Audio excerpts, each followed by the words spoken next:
Это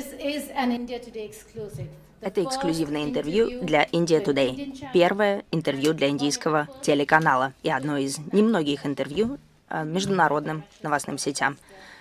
Сегодня с нами господин Сергей Лавров, министр иностранных дел России. Спасибо, что подсоединились к телеканалу India Today. Самый главный вопрос, который многие сегодня задают, причина для этой...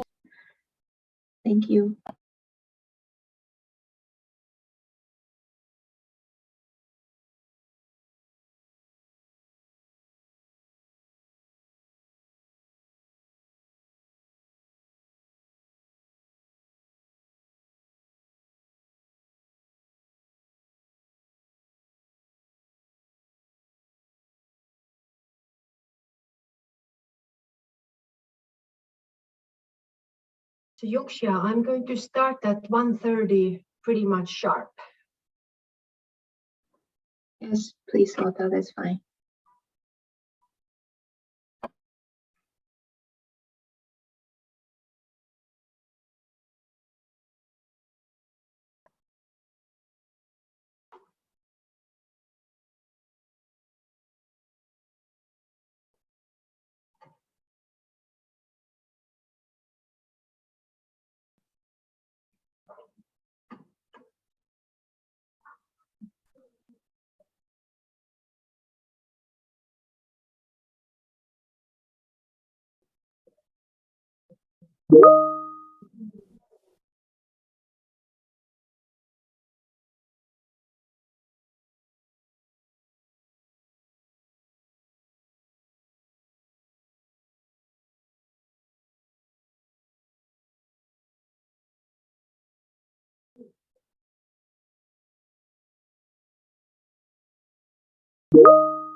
Hello, good afternoon, good evening, good morning, Excellencies, dear colleagues, youth representatives from around the world.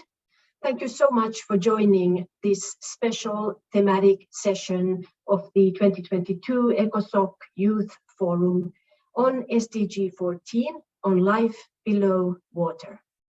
My name is Lotta Tähtinen, and I'm the Chief of the Outreach and Partnerships branch of the Division for Sustainable Development Goals at UN DESA. It's my great pleasure to welcome you all to this online virtual event, which is jointly brought to you by the UN Department of Economic and Social Affairs, the Oceans Youth constituency of the major group of children and youth, the UN Environment Programme, and the UN Global Compact. Before we start, let me make a few housekeeping announcements. First of all, please note that this event will be recorded and live streamed via UN Web TV. The recording, all presentations, and relevant information will be made available on the event website and shared with all the registered participants afterwards. Secondly, we would be grateful if all speakers could please keep their cameras on while speaking. We also kindly ask all participants to keep your microphones muted when you are not speaking.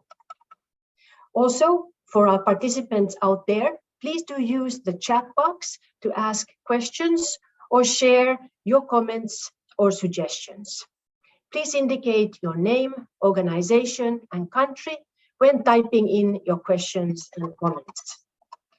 For those of you who are joining us via the live streaming on UN Web TV and who don't have access to the chat box, please share your questions on Slido by visiting sly.do and enter the code #Youth4Oceans. So let me give you a brief overview of our program for today's discussion. We'll start by sharing some general information about the upcoming UN Ocean Conference, including the critical role that youth have in implementing SDG 14. This will be followed by remarks by my fellow co-host, the Oceans and Youth constituency of the major group of children and youth. After that, we'll have an interactive dialogue moderated by Ms. Ashlan Cousteau, featuring 5 inspiring youth who are doing amazing work to save our ocean. In addition, we will have the honor to have with us 2 special guests today, the ambassadors and permanent representatives of Grenada and Denmark to the United Nations, who are leading right now the intergovernmental consultations on the political declaration, which will be the outcome of the 2022 UN Ocean Conference. After their presentations, there will be some time for a Q&A with the audience.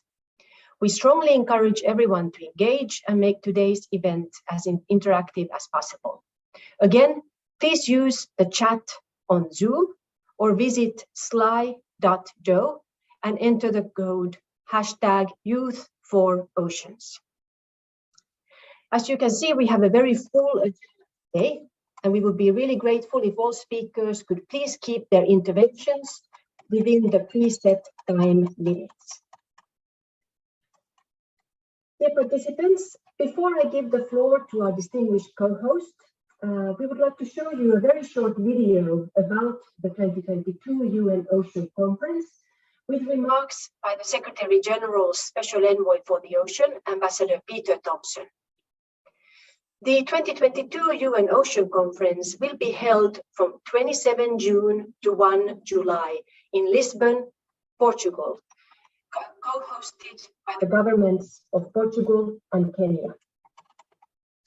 The overarching theme of the conference will be scaling up ocean action based on science and innovation for the implementation of SDG 14, stock-taking, partnerships, and solutions.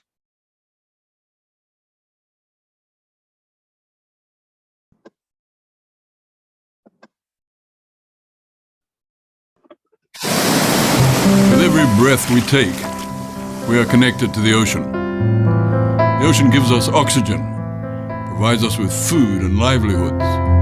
It stabilizes our climate, absorbing most of the heat trapped in the Earth system. Billions of humans, animals, and plants rely on a healthy ocean. But the ocean is in trouble. Rising carbon emissions are making the ocean more acidic, weakening its ability to sustain life underwater and on land. Plastic waste is choking the ocean. More than half of the world's marine species may stand on the brink of extinction by 2100 if we continue on the current track. Solutions exist that can help us restore the health of the ocean, but it will require action from all parts of society, from world leaders to the person in the street. The UN Ocean Conference, which will take place from June 27th to 1st of July this year in Lisbon, Portugal, provides a critical opportunity to mobilize partnerships and increase investment in science-driven approaches. I urge governments, industries and civil society to join forces to take action to reverse the decline in the ocean health. When we protect the ocean protects us back. So we must stop destroying the life support systems of this planet and restore humanity's relationship with the ocean to one of respect and balance. I count on your support to make that so.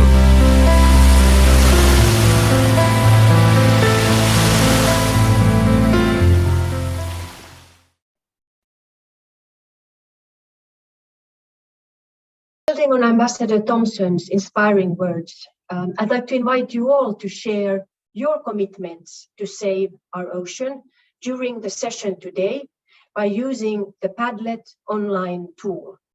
The link is shared on the screen and in the chat box. We encourage you to leave a short message in your mother tongue and add your name, age, country, if you like. We will collect all these contributions during today's session, and we will share them with the UN Ocean Conference Secretariat. All inputs will also be shared on the event webpage and the conference website. Dear participants, I would now like to give the floor to Ms. Palmira Cuellar Ramirez, who is the Latin American and Caribbean focal point for SDG 14 on oceans of the UN Major Group for Children and Youth. Please, Palmira, the floor is yours. Thank you so much, Ms. Lota, for giving me the floor. And thank you so much to all young people here today. We want to say thank you to the other co-leaders organization. Thank you so much to UN DESA, UNEP, UN Global Compact, and the other members of the Ocean constituency of the Major Group on Children and Youth. On behalf of the Major Group on Children and Youth, we want to say thank you to our panelists today, moderators, and our special guest, that Excellency Ambassador Kecha Maguire, Permanent Representative of Grenada to the UN, and Excellency Ambassador Martin Herman, Permanent Representative of Denmark to the UN. Today, we are discussing the amazing work that young people are doing for ocean around the world. Also, we know the crisis that ocean is facing, but today is the time to bring together all efforts, and children and youth must be part of this. Children and youth are not the people for tomorrow. We are the people for today, and we understand the principal component that ocean has for our life, but also for the other kind of lives we coexist. Ocean has a principal role for our climate system too, and the climate crisis. And maybe this situation it could be depressing, but today we hope we can start a stronger movement for our ocean. We know a lot of children and youth are doing amazing things for that. At the same time, we know a lot of children and youth around the world are facing with ocean problems as well. For that, today we want to listen to you, and the most important thing is bring to you to the conversation and be part of this. On behalf of the Major Group of Children and Youth, we want to say thank you again to the all children and youth today. The 2022 is called the Ocean Year, but for us, it's the beginning for a new journey for the ocean action around the world. And governments, institutions, organizations, academy, business need to have youth and children voices on the table. Thank you so much.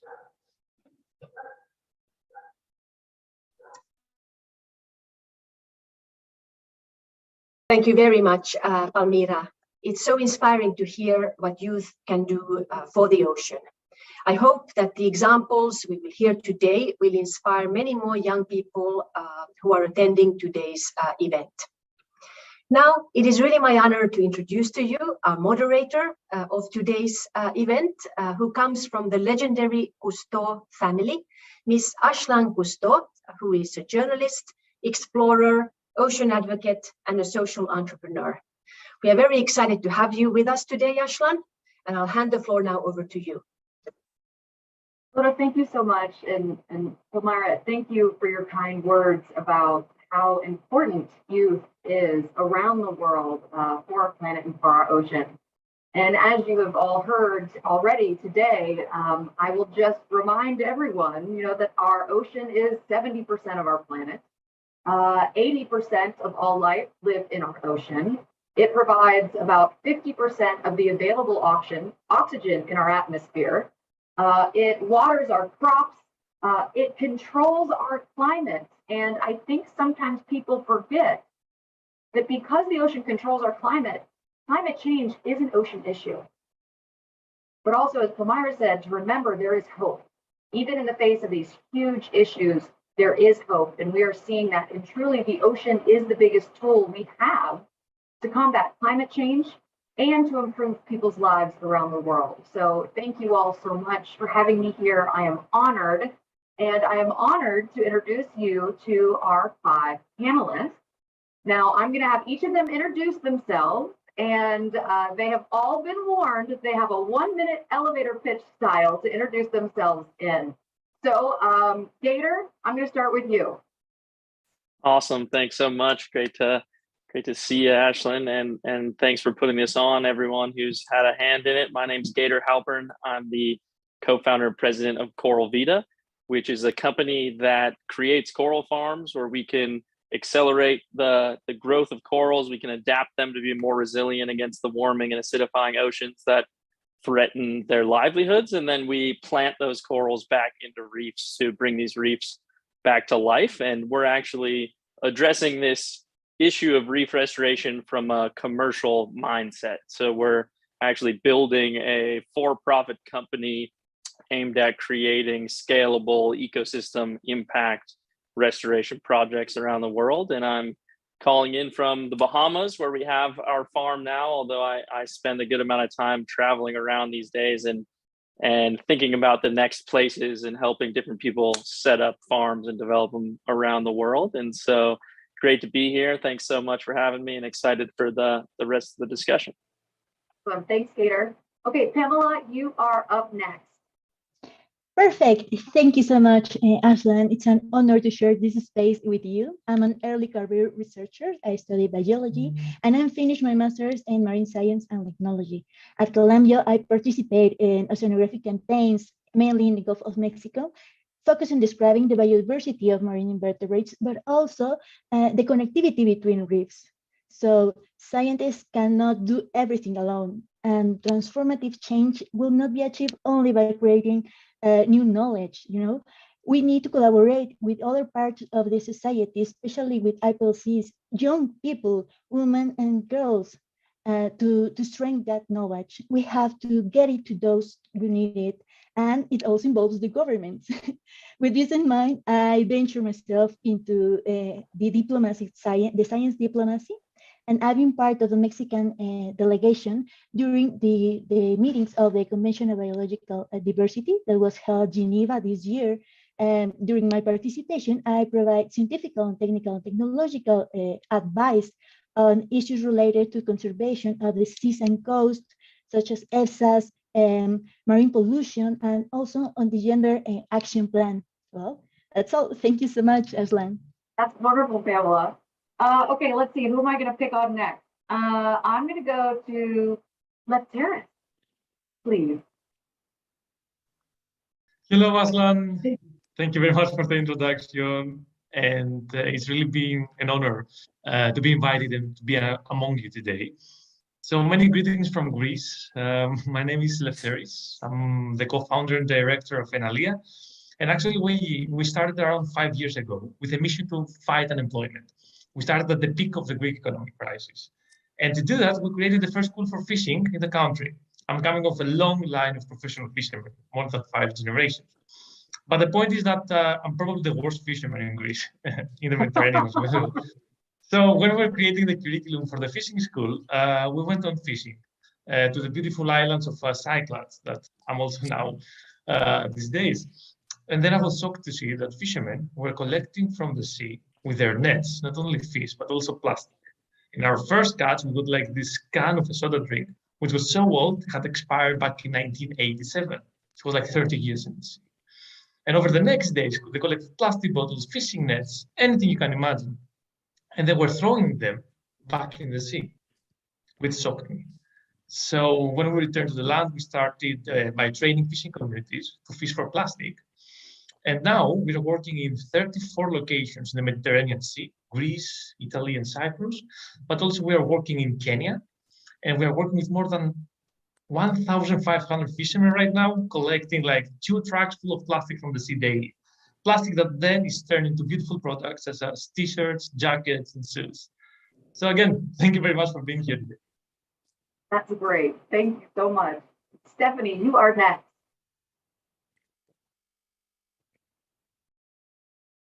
Oh, you're on mute, sweetie.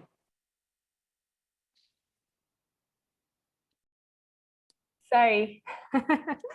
Thank you for giving me the floor, Ashlan. So I'm an avid learner and a researcher in the field of ocean governance, ocean sustainability, and maritime security. Currently working as the Associate Director of the Gulf of Guinea Maritime Institute, which is an NGO dedicated exactly to these ends in the Gulf of Guinea region and across Africa. Beyond this, though, my aim is ultimately to inspire all youth like myself who may feel distant from ocean action to reach the conviction that we each can work meaningfully and collectively towards ensuring a sustainable ocean planet. And I do this through an initiative I co-founded with some colleagues called Sustainability Tribe. I love that I have the opportunity to be a part of this session, and I really look forward to the impact that this is going to have. Thank you. Thank you, Stephanie. And Brandon, last but not least, sir. Thank you, Ashlyn, and total honor to be here with all of you, our esteemed panelists, and with you, Ashlyn, and all the organizers. Thank you for putting this on. So a bit about me. My name is Brandon Levy. I am the Chief Program Officer at Sustainable Ocean Alliance.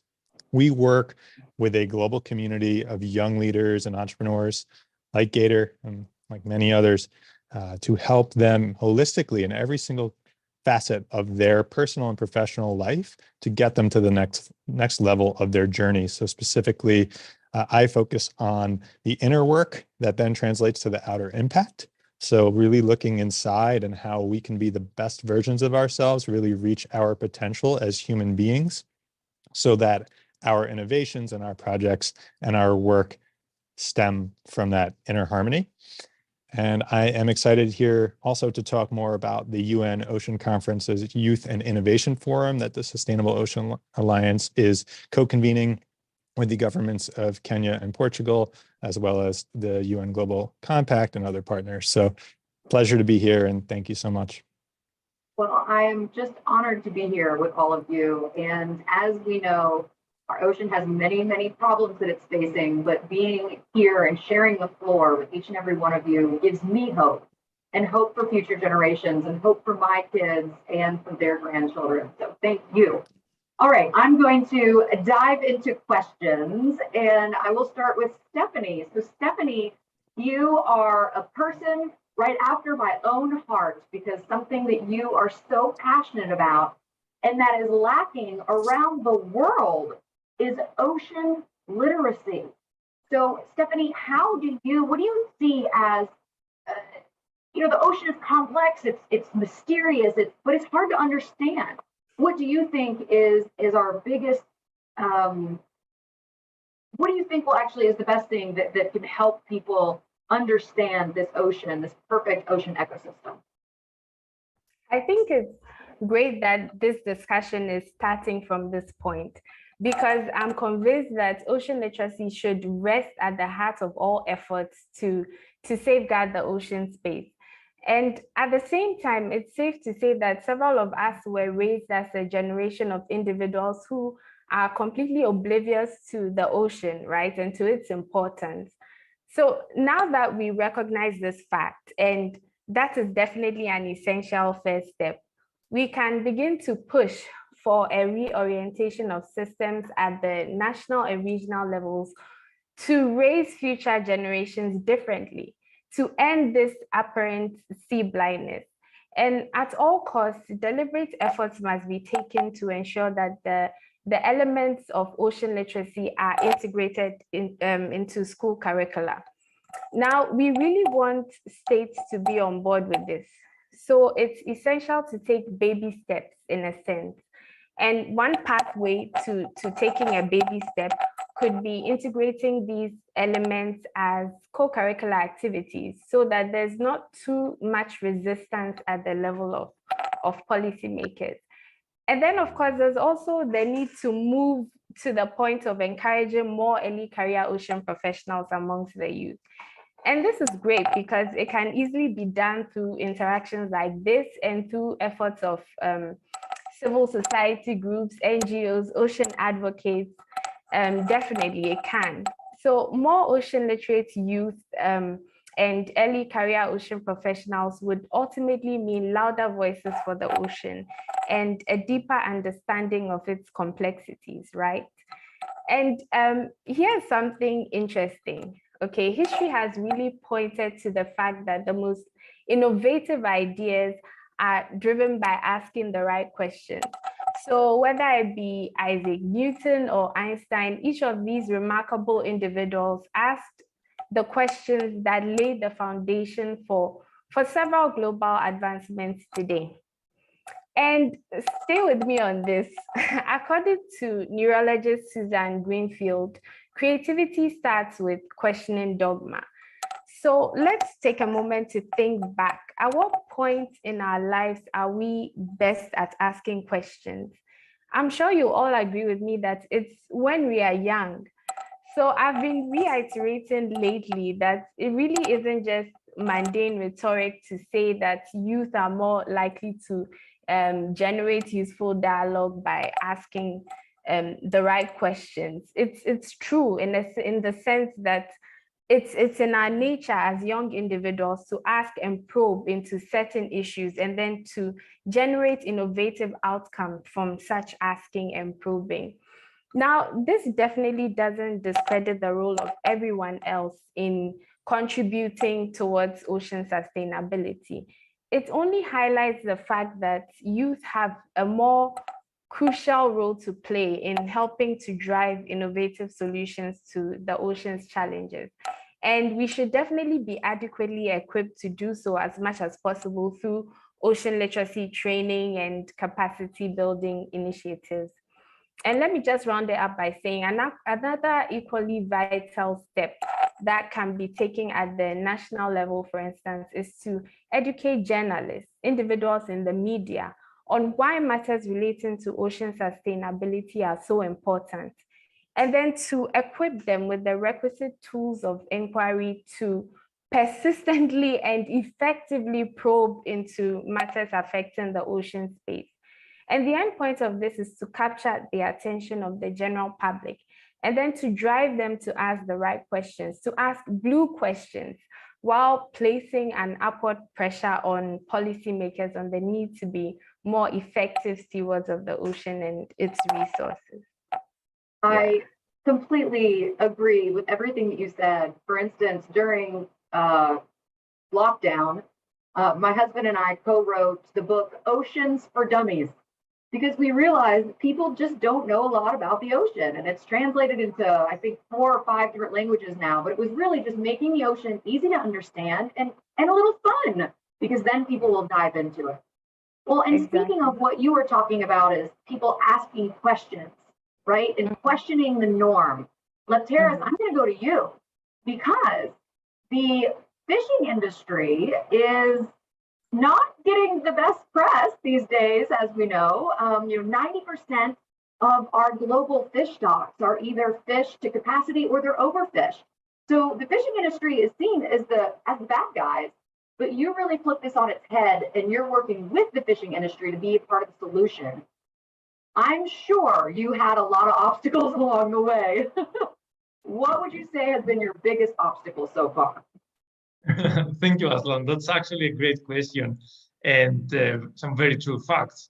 And apart from the overfishing, the fishing industry is also responsible for around 20% of the total marine plastic pollution.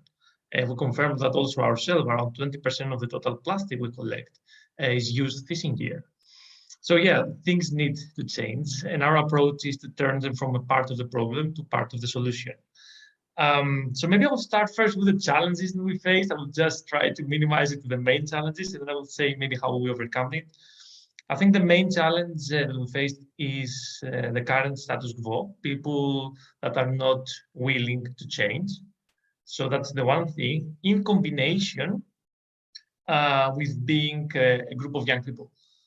So, you know, I'm a young person coming from a fishing family, and over the last years, most of the time I was faced with criticism or even neglect, that if we have the skills to take care of the project. You know, I had to become a United Nations Young Champion of the Earth to be taken seriously in the sector. So that was another challenge that we had to overcome, how people consider, you know, the youth nowadays. And the way that we overcome the challenges and the way that we manage to work with the fishing communities is that we just show them that we are all interconnected.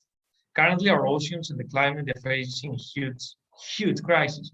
But we are not talking anymore only about the extinction of 50% of marine life. Currently, we are talking about a threat to our lifestyles, to human societies. We need to act because climate change is going to make us extinct. The planet is going to survive, you know, after humankind, but will we make it? And the fishing communities are aware of that. My father and most of his friends over the last 30 years, they are complaining that every year they catch less and less fish, and every year they get more and more plastic. And it's the same scenario, even if it is Piraeus, or if it is in Ancona in Italy, or if it is in Watamu in Kenya, the fishermen tell me the same stories. So in order to turn that around, you just need to showcase them a working solution and lead by your example. So we went with them and we started implementing these fishing for litter initiatives, and they started generating extra revenues. They started creating extra products. And this is the way things turn around. And I will give you one last example and wrap up my intervention. There is this fishing port, very strong fishing port in North Greece. And we started our operations there around a year ago. So there are like so many fishermen. I'm speaking like with the leader of them, and they're like, no, nobody's going to participate in that. You know, I care about the environment, I will collect plastic, but none of the other guys here is going to bring plastic back. You know, I'm like, it's okay. Do your part and I will take care of the rest. And I was having the same conversation with each one of them. So come the next night, everybody brings plastics from the sea, and the whole port is overflowing with plastic. And when they saw that, when they saw their own port full of plastic from just one day's fishing for plastic, they got shocked. They were like, oh, wow, did we do that all these years? Could we clean our seas and have a healthy lifestyle and protect for our children? So after that, these guys, they're one of our best activists. And we're speaking now about fishermen, like with tattoo, big guys, not really the activists that you have in mind. So these guys, they are now our best advocates for the oceans. So this is how we turn things around, leading by our own example. I love that. It's sometimes the biggest impact is just the most simple thing that no one thinks about. And then when they see it, they're like, oh, we could have been doing this for years. Well, yeah. Thank you for that work. And thank you for those fishermen making a big difference. Gator, I'm going to go. Oh, no, I'm sorry. I'm actually going to go to Pamela. So Pamela, your work has changed people's lives. But I really appreciate how much emphasis you put on involving the local community. Because a lot of times people forget to involve the local community when they do projects around the world. Why do you think it's so crucial to do that? Yes, You're completely right, Ashland. Unfortunately, local communities and indigenous peoples are still not effectively involved in all areas of marine conservation and use. And it does not make sense because we're talking about their seas, their resources, their water, their reefs. And I mean, IPLCs are on the front line of the defense of the resources, of the marine resources, and have a culturally and deep approach of conservation, and it's not being respected nowadays. I think that decision makers need to incorporate both the scientist knowledge, but also the traditional knowledge and their strategies of protection, of national strategic of conservation and protection of areas. And they also need to involve all of the stakeholders, civil society, scientists. Pamela, I think we just lost Pamela. I know she's calling in on her phone, so we're going to get her back. In the meantime, Gator, I'm going to go to you. As I know we have a lot of young entrepreneurs that are listening here, you know, businesses need to do good, but they also need to make a profit because that way they can continue their mission if they can sustain themselves. So for the young entrepreneurs out there, how would you say, how do you balance purpose versus profit? Yeah, it's a great question, Ashlyn, and one that I think at Coral Vita we. Can you hear me? Pamela, yes, Pamela, we're going to come back to you. You drop down, but we're going to come back to you, okay? So hold on. I got Gator on, and I'm going to come back to you after Gator.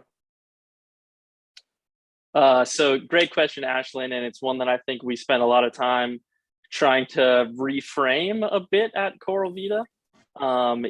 It is something that in our traditional kind of capitalistic system, we often see a balance that needs to be made in that profit and purpose are on opposing sides of some pendulum. And for some reason, whatever it is, when a company at its core is really the mission of the company is to do good, the actual purpose, the only reason the company exists, the very product it's making is good in the world. For whatever reason, our society has shoved that to being in the nonprofit space. If you're doing good as your organization, that's not something that can play in the capitalistic market space. The only companies that are making profit out there are ones that are naturally extractive to our environment. And this whole kind of corporate social responsibility and much of the sustainability movement in the world is by companies that inherently their entire reason for existing is doing something that by definition is creating negative impacts in our world. And there are these kind of side pieces that they try to do good while clearly profit is the underlying factor that drives everything that they do. And at Coral Vita, I think we take a very different angle to what a company should be and what a company does. And we align profit and purpose together, really. The only reason that we exist and that we are doing what we do is for the purpose, the do good version. And we think we'll be able to do far more good, make far more impact by creating a profitable model that can sustain and grow the impact that we're creating. And so really trying to shift the dynamic that has existed the past hundreds of years of our capitalistic system to instead having a alignment where we are harnessing the power of capitalism, and it's an extremely powerful force that has shaped our world in so many different ways, and taking that model and that energy and harnessing it to do good. And so we've never went out to try to become a benefit corporation or get some, certification on our products X, Y, and Z to say we're doing good. No, the entire company and everything we do is aligned towards purpose And with that being the goal, we think profits align directly with it and enable us to do what we do and to create the impact we're creating around the world. So that's how we try to think through it. Well, and I hope every young person on this call that's watching realizes that if you want to start, you can start a nonprofit, but remember, we have lots of nonprofits out there. So if you can start a business that is a truly an impact business, that's how we can change. Pamela, I know you dropped off. You are back. Do you want to finish your thought? Yes, thank you. Sorry about that. I know that it's something that happens. Well, I was talking about incorporate traditional knowledge and scientific knowledge. There's the national plan and strategies to conserve the oceans. But I also asked to incorporate also the stakeholders like civil society, researchers, youth, women and girls, in order to have all this complete perspective with this, to see the whole ecological and cultural panorama. During my participation as early career researcher and youth in the Convention on Biological Diversity, I had the opportunity to speed up decisions based on the best available evidence through science diplomacy. And I was also available to learn, to listen and support with the Mexican delegation, the proposals of IPLCs, youth people and women, mainly within this post-2020 global biodiversity framework, but also within the gender plan of action.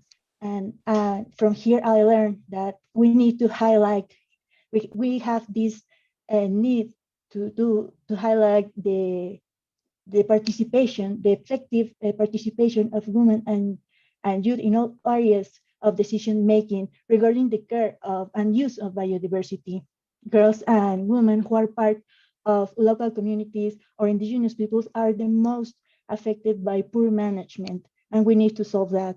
So they need to be present in international forums like this, and the society and us, like in our paper of part of the society, and the decision makers must create and enable the environment that allows her the active and effective participation in conservation and sustainable use of the oceans. Well, I think that's my point of view. Thank you, Aslan. Of course. No, I think it's so important. And my grandfather-in-law, Jacques Cousteau, always said that to have environmental sustainability, we must first have human sustainability. And I think that's so true. And we have to make sure that women and girls and BIPOC and just everybody is involved in the conversation, because it's usually those people that are on the front lines of climate change and ocean changes. Thank you, Pamela. Okay, Brandon, I'm going to go to you. We were talking to Gator about purpose and profit, but I find it so interesting that you also take it one step further, and you really focus on how ecological innovation can actually lead to self-realization and making someone more whole. I know that because my first career, I was an entertainment correspondent for E! News, and I had a little empty place in my heart. And it wasn't until I met my husband that I started realizing, oh, maybe I should be talking about how to change the world and not what clothes the Kardashians are wearing.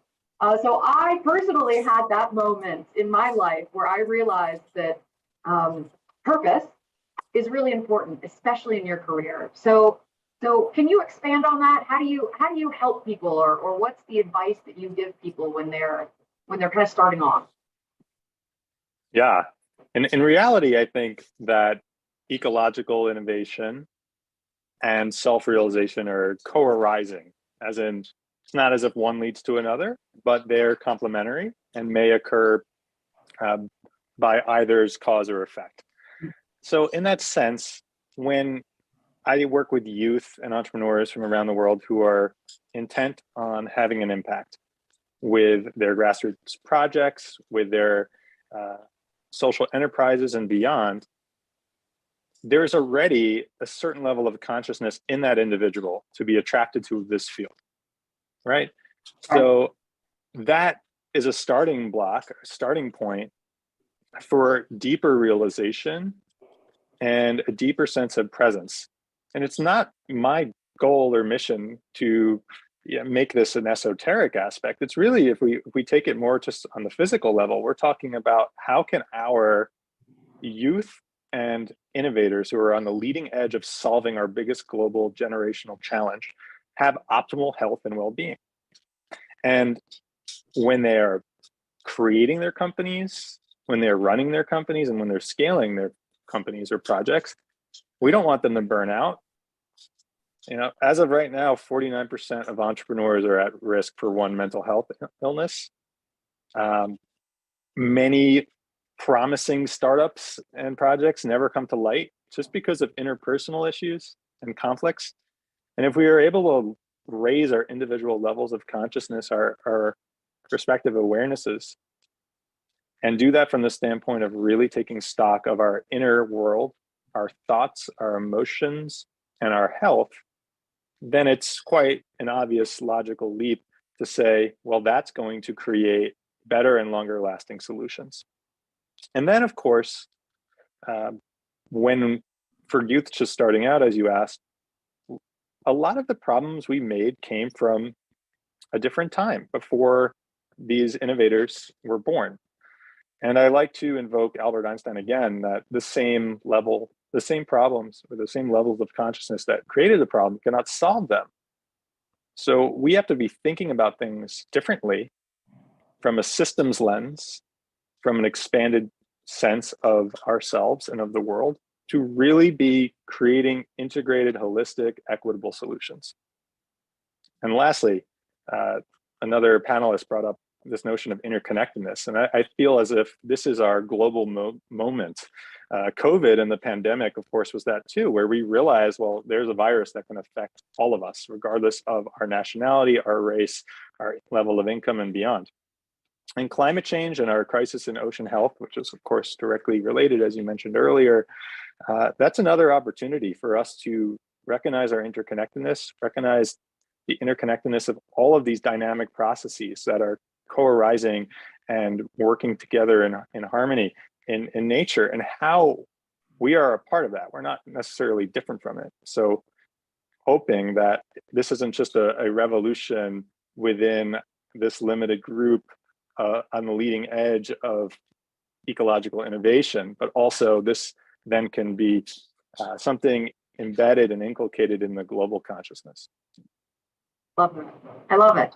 Okay, I have the same question for all five of you, but I have one note, is that we have the ambassadors and we need to bring them on in about 10 minutes. So keep that in mind as I ask you this question. So the question for everyone is, what are the key enabling conditions to allow youth to be active change makers in this field? And what should policymakers do to help them? So I'm going to keep in the same order. So let's see, Stephanie, you're first. Thank you so much, Ashlan. I think what is important here, the most important, is to shatter existing stereotypes or mainstream biases about the categories of youth that can actively get involved in addressing ocean sustainability concerns. And here's what I mean. Scientific and analytical research on the ocean, on its ecosystems, on approaches to building resilience within coastal communities is so important. But limiting ocean sustainability concerns to the confines of academia is in and of itself a problem, because we often tend to view ocean matters as a problem of academia rather than as a practical issue that affects all well-being and livelihoods. And this is why policy action, especially at national levels, to enhance broad-based ocean literacy, as we talked about earlier, is so essential. This also plays out in another sense, where there are youth who may be passionate about advancing the goals of SDG 14, passionate about the ocean, but then limited by the thought that they are too ordinary to take action. And I once found myself in this bubble. In my perspective, the complexity of the challenges plaguing the ocean space were too overwhelming for me to take any meaningful action, for me to make any notable impact. I wasn't special in terms of my gifts and abilities, or so I thought at the time, and I wasn't a natural born leader. I was definitely no ocean scientist. So in order to take meaningful action, I had to break away from this limited focus. And one exciting way to do this is to explore, each of us, how our existing career paths, our professional backgrounds, our practices lead us right back to the ocean. So whether we are PR specialists or communicators, journalists, economists, psychologists, accountants, whatever profession it is, individuals in each of these fields have unique roles that they can play towards advancing the goals of SDG 14. Youth in various fields of study can definitely work together, once they develop a passion for the ocean, to find meaningful ways of contributing to ocean sustainability goals without necessarily having to shelve their existing skill sets in order to acquire totally different, a totally new set of skills. And that way, the possibilities are endless. So here's the thing. Active steps that are taken by policymakers to enhance ocean literacy should not just be about generating awareness on our complex and our fascinating ocean ecosystem. Ocean literacy curricula should also be about presenting the ocean as a truly cross-practice and interdisciplinary space. And about allowing individuals to understand the cross-linkages between the ocean and other disciplines, between ocean sustainability and their own career paths. It would be great if states could have a national integrated ocean literacy strategy, for instance, that can directly map out this sort of systematic integration of ocean literacy into mainstream curricula, factoring in these intersections I mentioned. I certainly hope that's not wishful thinking. Stephanie, I agree with you. I mean, at the end of the day, I'm a journalist, and my husband is studying history.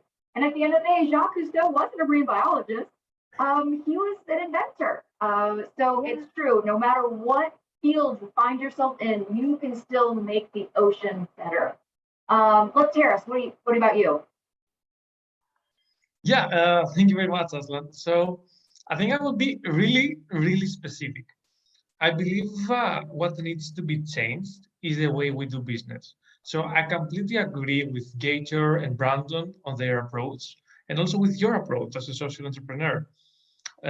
We need to create new sustainable business models that are actually fighting climate change, because I believe that's the only way we can make scalable, positive, and long-term impact. In Analia, we try to do the same. We are also a social enterprise ourselves. So we provide funding to the fishing communities. The more plastic they take from the ocean, or the more fishing nets they recycle. So to wrap it up, I believe what governments should do, they should create competitions and awards for teams, either young or older, that are providing solutions to these kind of challenges. This is the way Analia started. We applied for a startup grant 5 years ago, and we got our first funding from that, and we started it. So yeah, I think that's the way. And if we just invest in our youth, I believe people will be shocked by the results that they will receive. I 100% agree. All right, Pamela. Yes, well, I share the opinion of Palmira, and it seems like the world wants to see youth only for their value in the future. But right now, from now, the youth have specific needs, need to be recognized and heard. We need to increase the full and active presence of youth and in this discussion first, as I told before, and in public policy. We need to build national and global strategies to include them. And I also agree with Stephanie. We need to involve all people. It doesn't matter if we are a marine biologist, or we are a journalist, or we do anything else. So I think that anybody can do one thing to protect the oceans. And as the Convention of Biological Diversity says, maybe the governments do the statements and put those things in papers, but in real life, though, there are the people who make these things, who make the difference, right? We are so many. So if we work and collaborate and create networks, I think that nothing will stop the youth. Thank you. I agree. I 100% agree. At RTUK, there's been, some youth that we know, and one of them was a 6-year-old little girl, and she got her entire town, all of businesses in her town, to stop using single-use plastic at 6. So don't let anybody tell you all that you're the leaders of tomorrow or of the future. You're the leaders of today, and remember that, and you have so much power. Okay, Gator, what do you think? What do you think policymakers can do to really enable and allow youth to be change makers? Well, that impact line about the 6-year-old girl rings well with my first part of a quick 2-point answer. And the first is that the youth need to do it. It's not the governments that need to do it for the youth. It's the youth that needs to make the governments do whatever it is that we decide they need to. And I was giving a speech at the UN Environment Assembly a few years back in Kenya, and the Assistant Secretary General of the UN was in the room, and we were all talking about how we can, make these huge changes that the world needs. And she gave a very simple reply saying, you need to hold the politicians' feet to the fire, because they're not going to do it. None of this change is going to happen from the corporate side, from the government side, from anybody's side, unless the politicians are forced to do so by the general population and by the youth. So only if we all rise together and make sure that no government leader, business leader, or whoever is going to be able to remain in that position of power, unless they are acting far more aligned with the long-term vision that we need to put forward on the earth. Obviously easier said than done. If I'm taking a slightly less radical approach on what I'd hope governments do, is really to try to streamline some of the processes for social enterprises to get started, and for youth-led organizations. There's a lot of red tape, a lot of bureaucracy that goes along with starting an environmental project anywhere in the world. And so one more actionable thing could be to create kind of sandboxes where organizations are allowed to go and play and start up and figure something out within the bounds of a regulatory framework that makes that an easy process to go through. So in the Bahamas, there's a thing called the Blue Action Lab that's actually setting up just that in the Bahamas, and are looking at replicating it elsewhere, but to create these kind of oases for environmental innovation where it kind of provides the resources and the regulatory framework to have these organizations start up more easily would be a great step in the right direction. I agree. Any way we can help fan the flames of innovation is a good thing. Brandon, how about you? It's a great question and not an easy answer. My attempt to answer it would be that when we look at our existing government systems and those that are at the vanguard of our power structures, there is a lot of thinking that is grounded in the past, and we need to fundamentally change our entire orientation within those respective bodies for us to have a chance. Now, when you look at the youth, there is this rising wave of youth that not only recognize that there's an issue, but are doing active things to solve for this. We've seen movements around the Green New Deal. At Sustainable Ocean Alliance, we've put forward the Global Blue New Deal, which is a crowdsourced policy framework recognizing hundreds of youth voices and putting that into policy priorities for policymakers to listen to. And so that would be my core advice to policymakers: is listen to the youth. They have the ideas. In fact, I can send them, and we have already worked with several incredible leaders that are currently in power who are quite progressive in trying to implement some of these priorities. So that would be the main thing. And lastly, I would say if you're a youth and you want to have further influence over policymakers, I'd recommend applying to attend the UN Ocean Conference's Youth and Innovation Forum, as I mentioned at the head of this call, and I'll make sure that link is shared with you all, or at least chatted in now, as that'll be an opportunity to meet a lot of our policymakers face to face, design innovative policy solutions and prototypes to solve our biggest challenges. As a famous man who I guess I'm related to technically said, we're all in the same boat. So we need to remember it's all hands on deck right now to save the ocean. Well, right now I want to introduce our two special guests. I am so excited that they're here with us.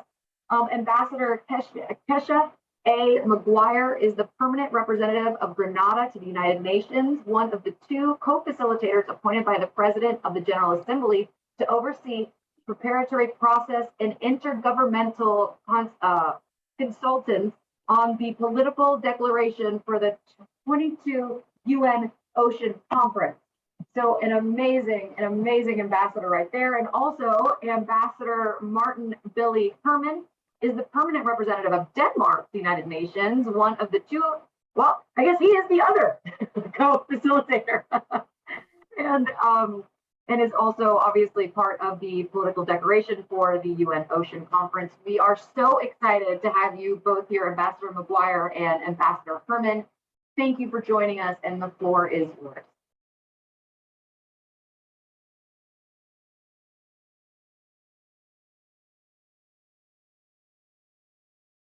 Oh, do we have you still, Ambassador? Yeah, we hear you. Oh, okay, there we go. You start now. Okay, there we go. We got you. Now, who wants to start first? First. Are you hearing me okay now? Yes.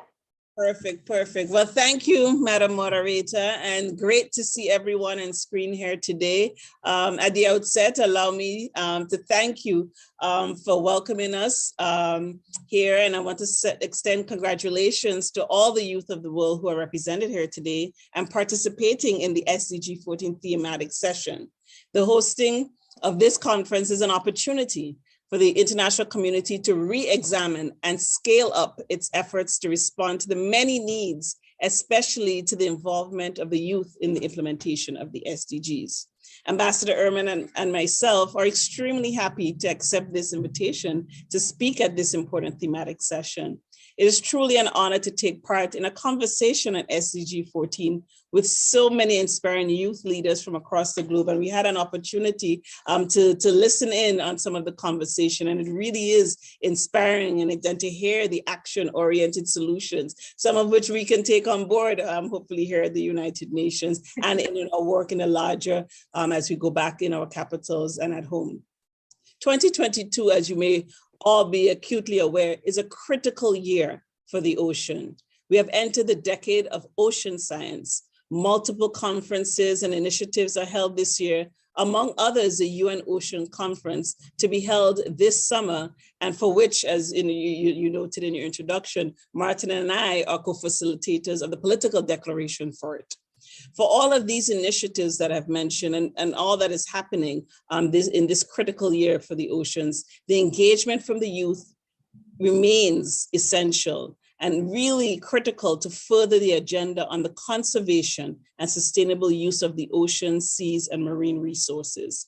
This is also the reason that we have proposed that a political declaration for the UN Ocean Conference, which is currently being negotiated, emphasizes how children and youth should be empowered with relevant knowledge and skills that enable them to understand the importance of and the need to contribute to the health of the ocean.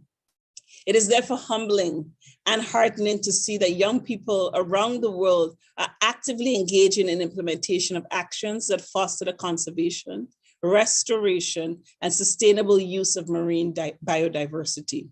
They do so through individual as well as collective action via organizations and movements, both at community, national, and international levels.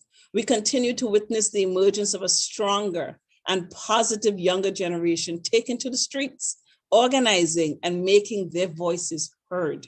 We understand that young people are invaluable in sustainable development. Thank you for constantly raising your voices for inclusion within democratic processes.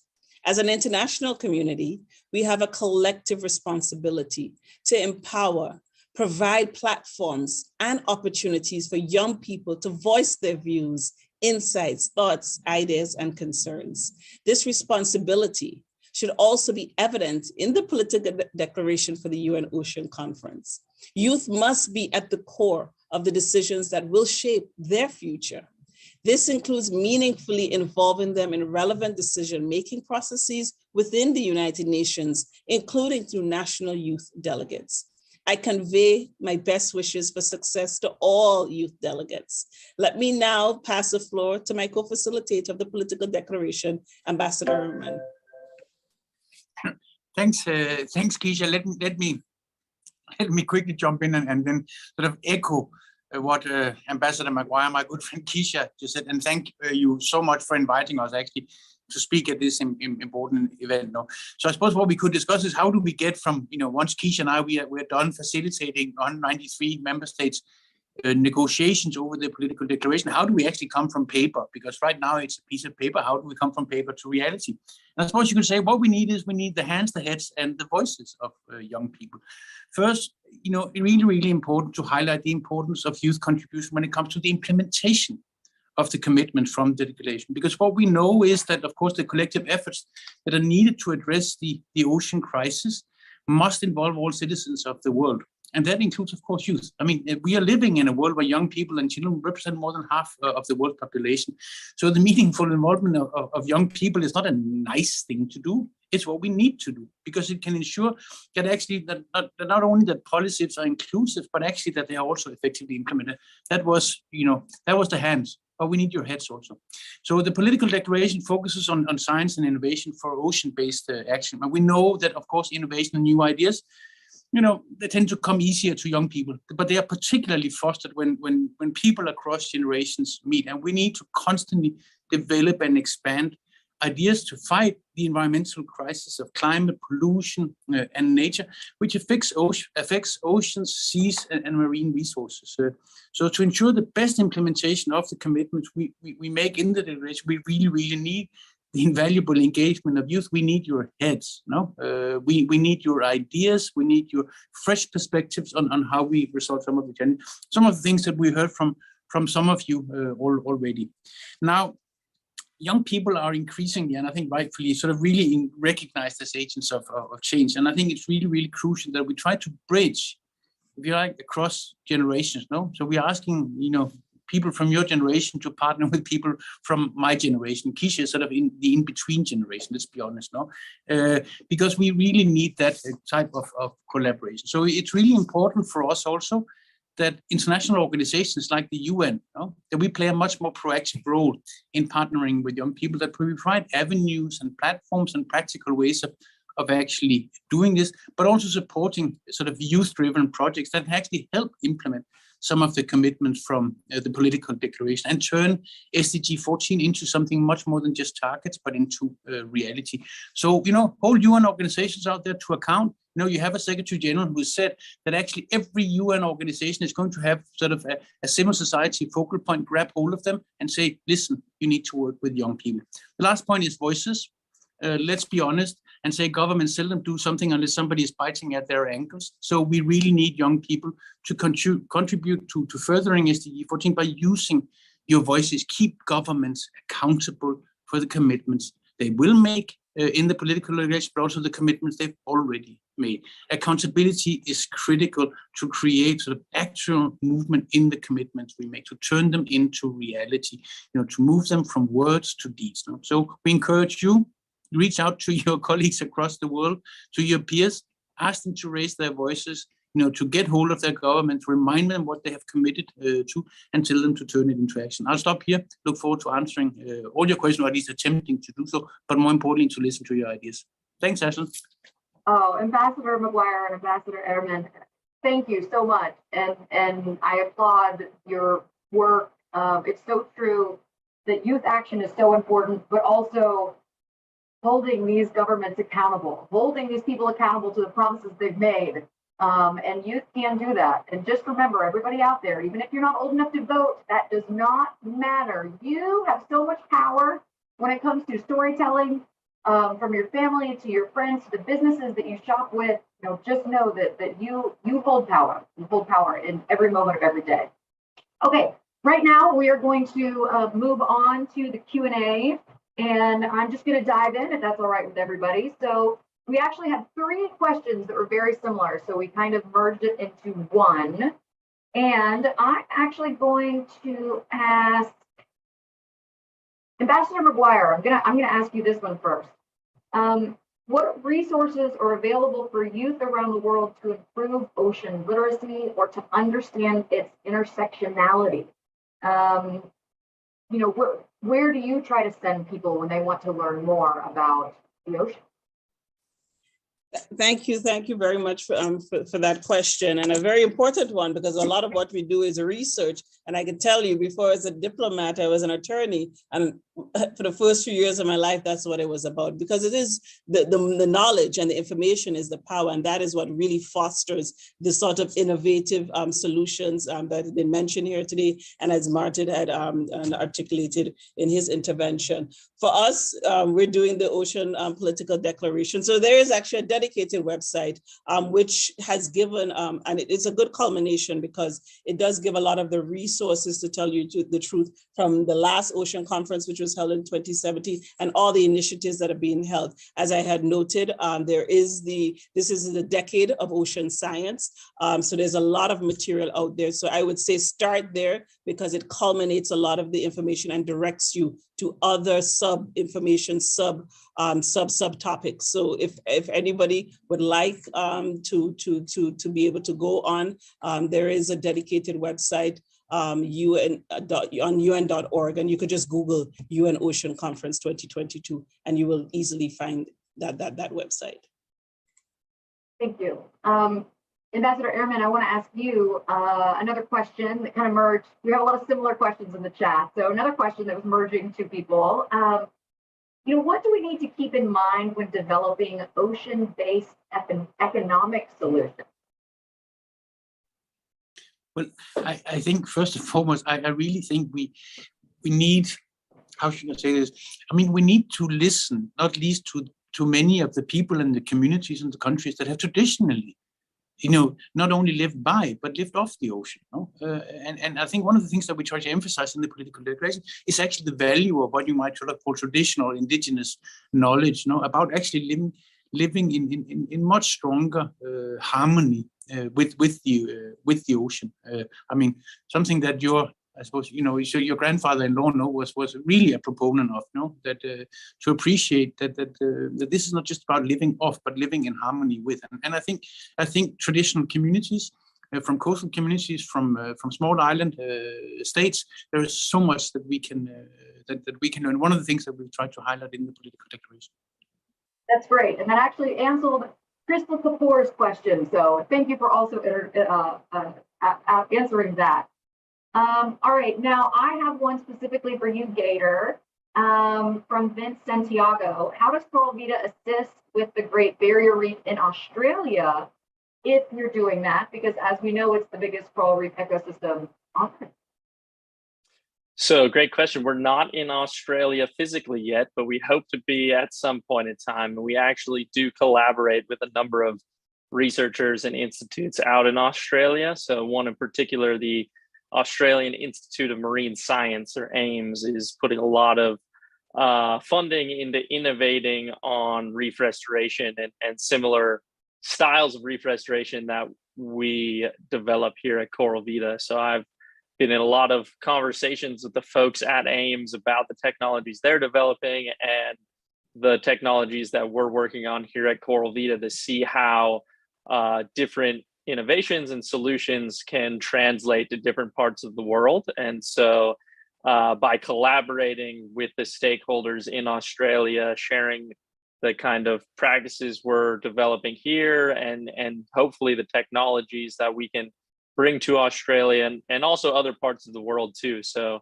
I'm actually working a bit in the Red Sea as well, where there's a big effort going towards reef restoration over the next few decades. And so really creating a global community of the different organizations and change makers that are developing the models needed for reef restoration, and to really do that at scale so that we can think about an environment as grand as the Great Barrier Reef, and how we can address an issue as large as reef degradation.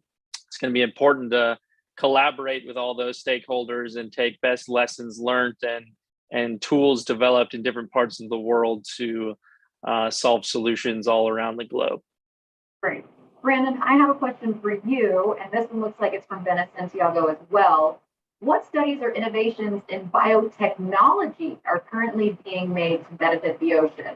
I know you all are working with some amazing businesses. Are there any that you can share with us?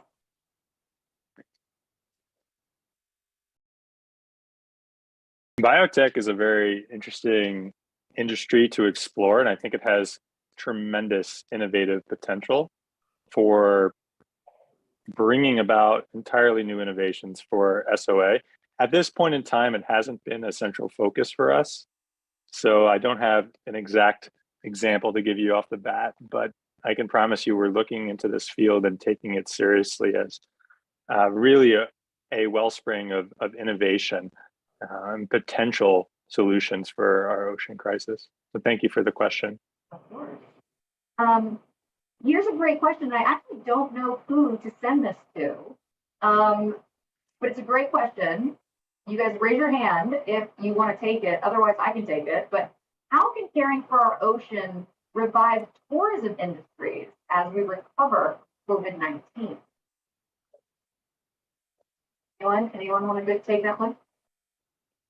Gator, you already talked.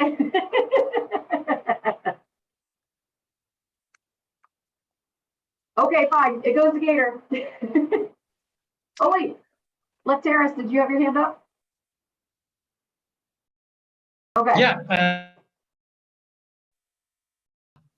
Just to clarify, tourism industry, you said? Tourism, especially how can can ocean revival help tourism come back after COVID-19?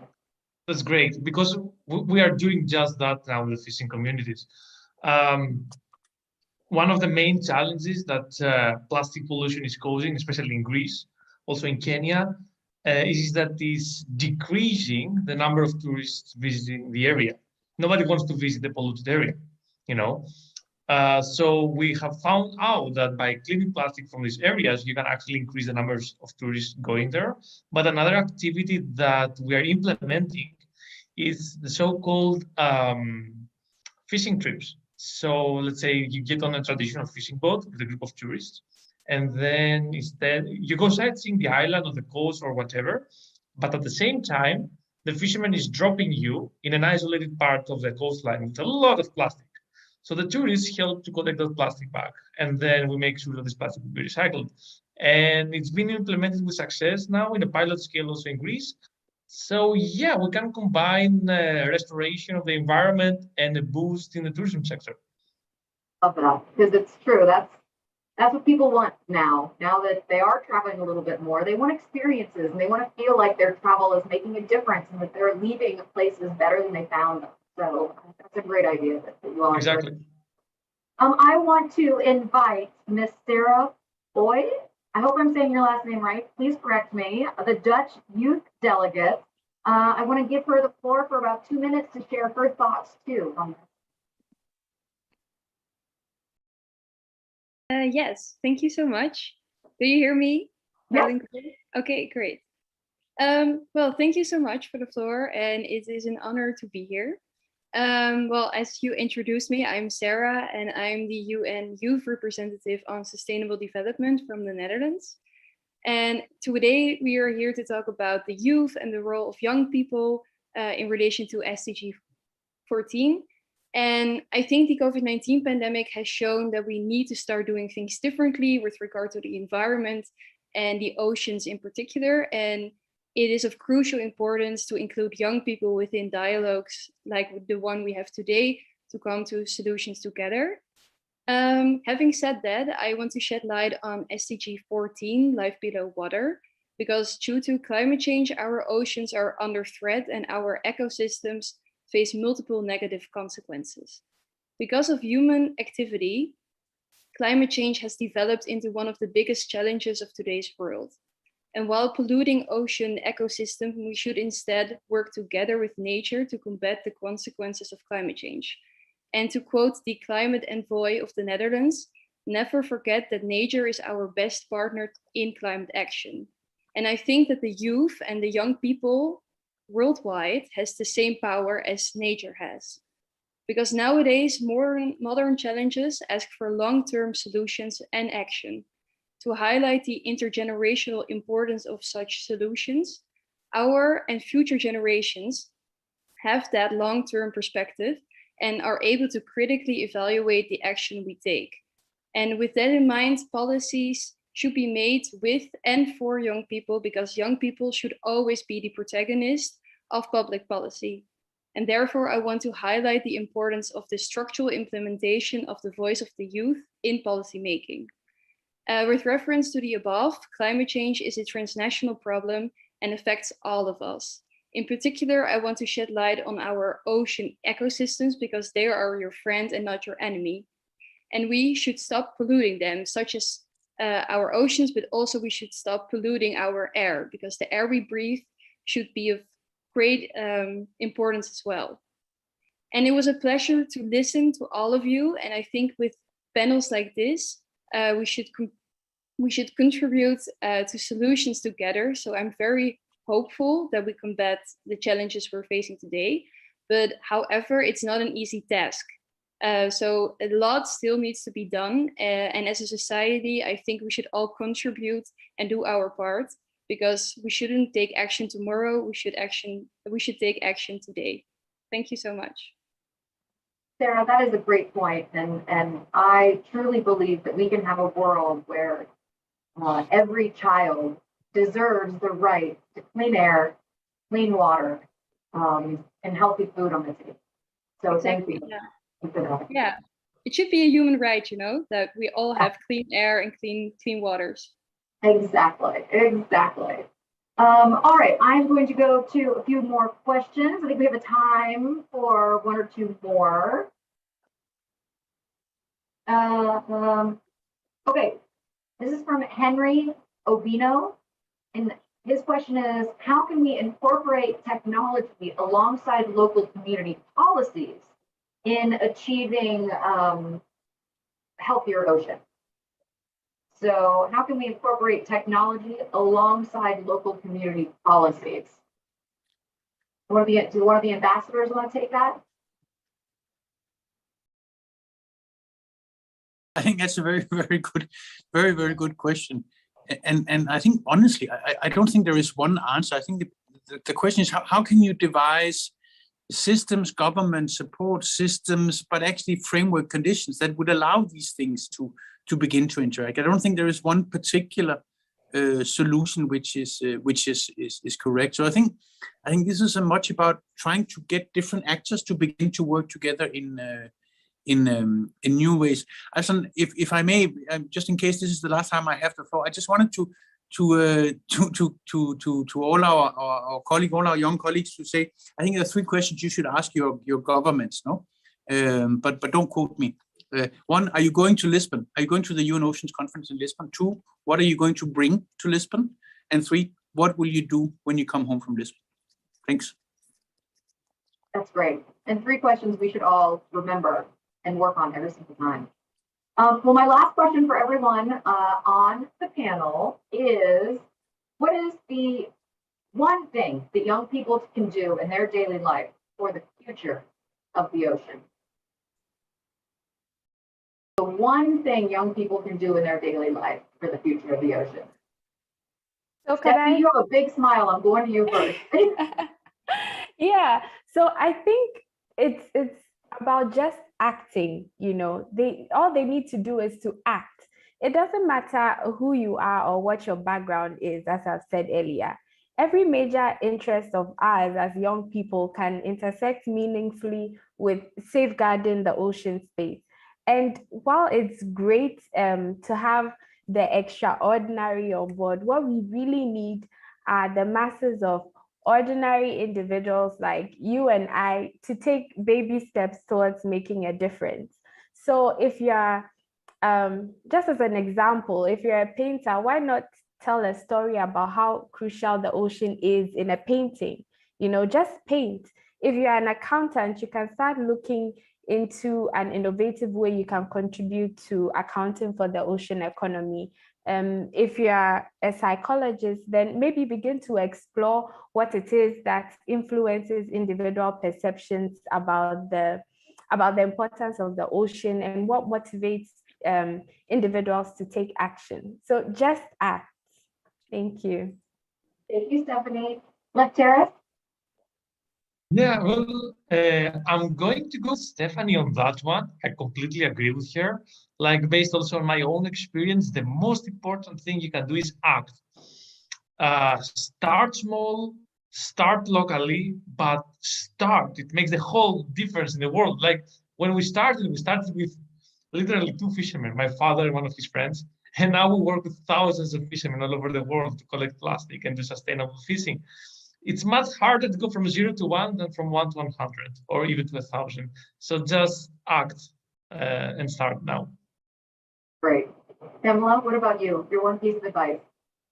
Yes. Well, I think that, well, of course, we need to act. But when I get involved in all of this, protecting the ocean, a main point for me was to start to acting local, to see what's happening in my community. And that's how I can have all this perspective and take it to a global forum, for example. We need to learn from the natures. We need to learn from the local communities.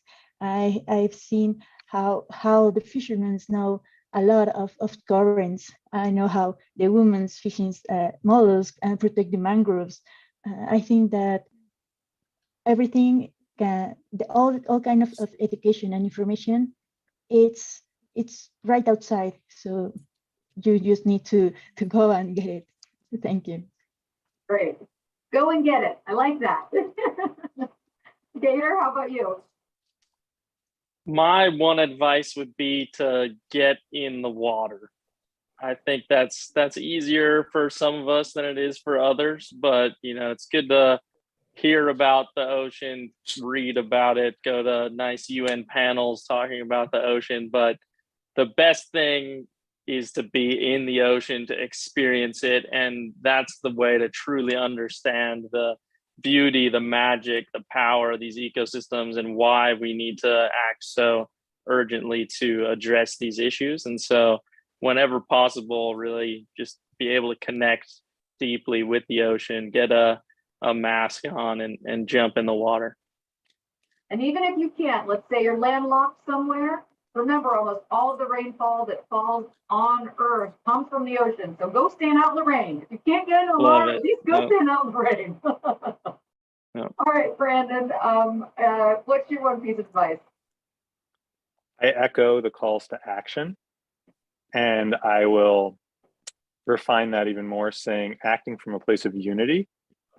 And you said it earlier, Ashlyn, we are all in the same boat, and there is this current of othering our existing politicians and our existing systems, but there is also a pathway for mutual sum thinking and for collaboration intergenerationally, intersectorally. So to come from this compass of acting, but realizing that there is this equilibrium in which all boats do rise, and we are ultimately in that same boat.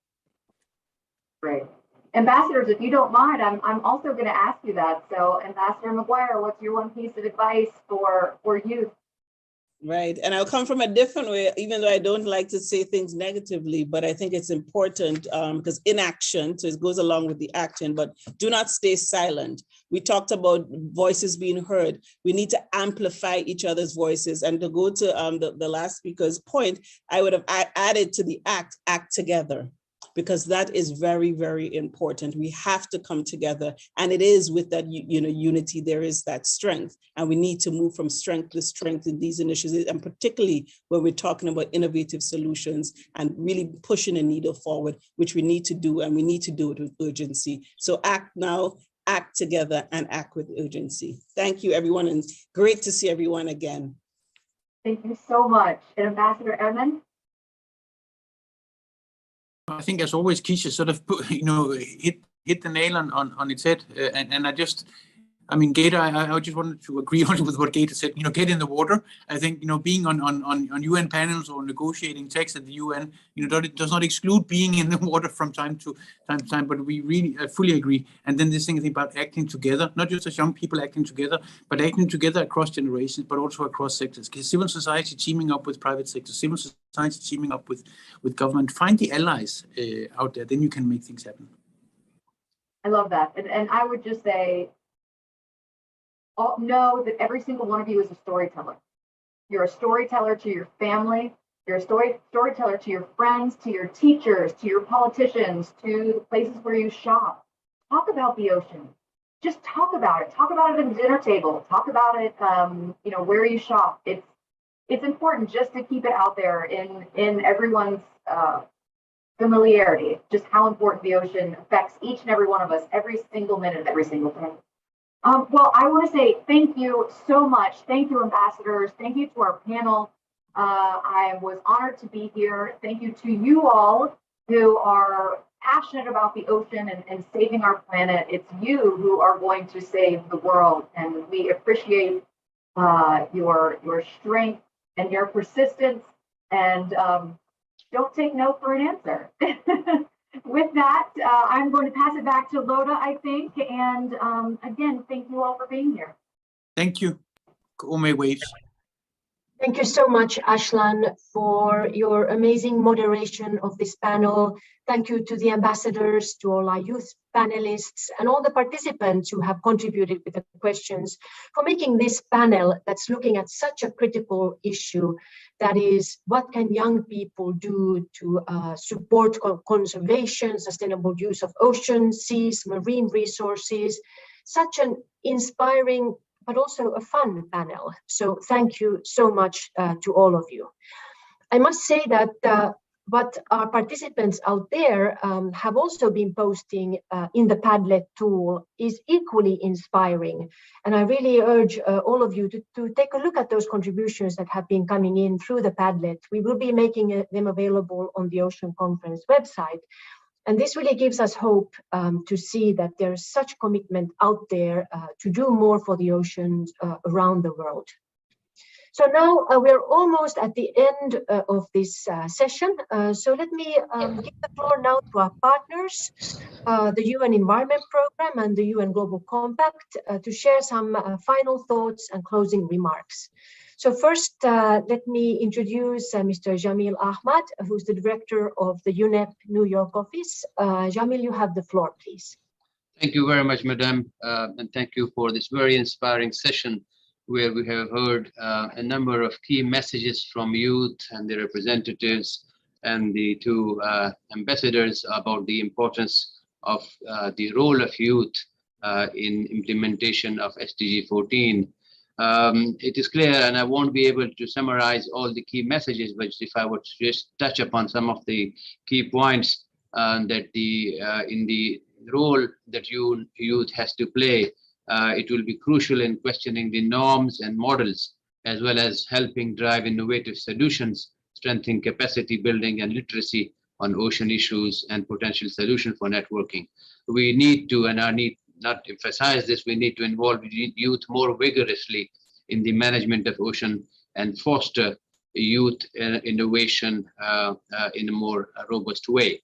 Youth also faces challenges such as the unwillingness to change in combination with being young and not being taken seriously, as we heard. This needs to change. and we need to act now and change lifestyles and how we manage our oceans. The importance of strengthening the children and youth's understanding was also highlighted because of its importance to the oceans and to empower the youth and children for that purpose.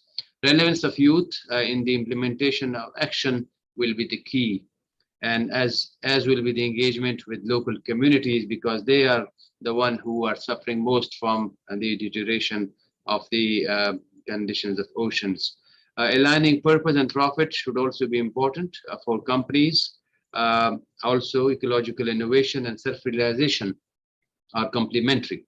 We need to work with the systems to create innovative, equitable solutions, recognizing interconnectedness and of all the system processes and need to be in harmony with nature.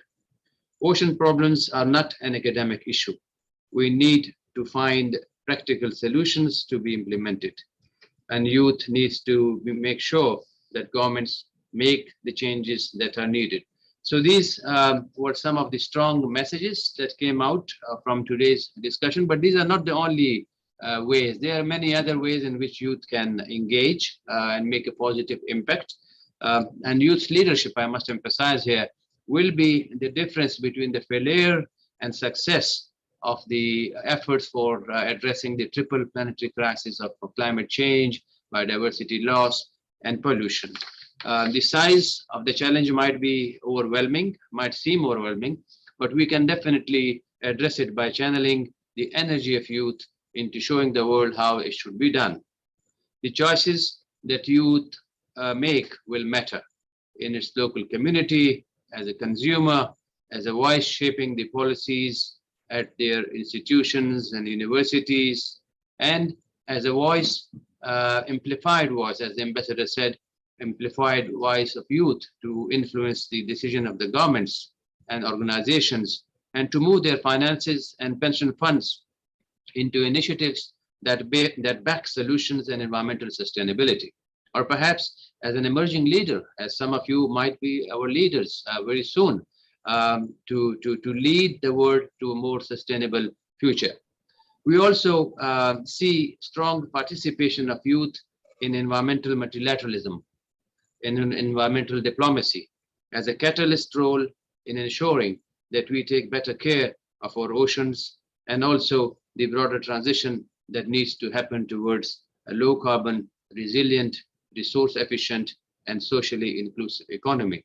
In conclusion, Madam Chair, on behalf of UNEP, we value the partnership with youth, and we welcome strong engagement of youth with UNEP processes. Youth are already making substantive contribution to the international meeting of Stockholm Plus 50, which marks the 50 years of the establishment of a United Nations Environment Program in June this year. So we look forward to listening, learning, and interacting with youth throughout this process and future. Thank you very much. Thank you so much, Jamal, for those insights. Last, but definitely not least, let me now invite Mr. Eric Jersky, who's the head of the Ocean Stewardship Coalition at UN Global Compact, to say a few concluding remarks as well. Eric, over to you. Thank you, Lotta, and thank you, everybody. It was extremely inspiring. I won't spend much of the time. We are already past the hour. I'd just like to build on one point. As Brandon said, there is a big Green Deal out there, and there is an emerging Blue Deal coming up. This is something that we collectively can make happen.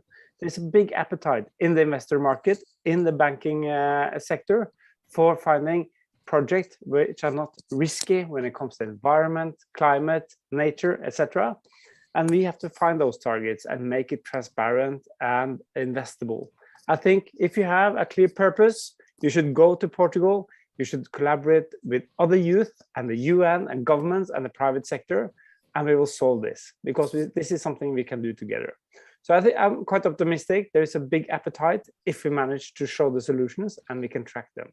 Really, really appreciate this meeting. It made a very inspirational starting period for us, like the next 2 months now before the UN Ocean Conference, where we are really looking forward to see as many as possible in Lisbon. So thank you, Lotta, and thank you everybody for hosting this meeting.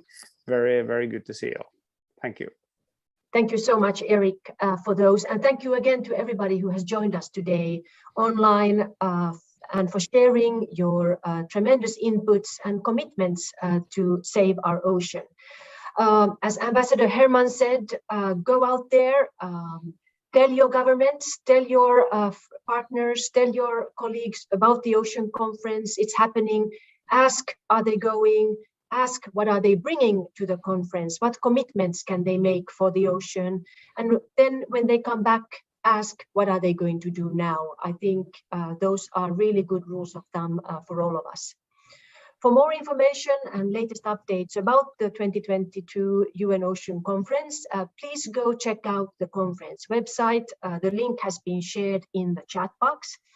We look forward to continuing to work with all of you together to save our ocean. And with this, the event is now concluded. Thank you.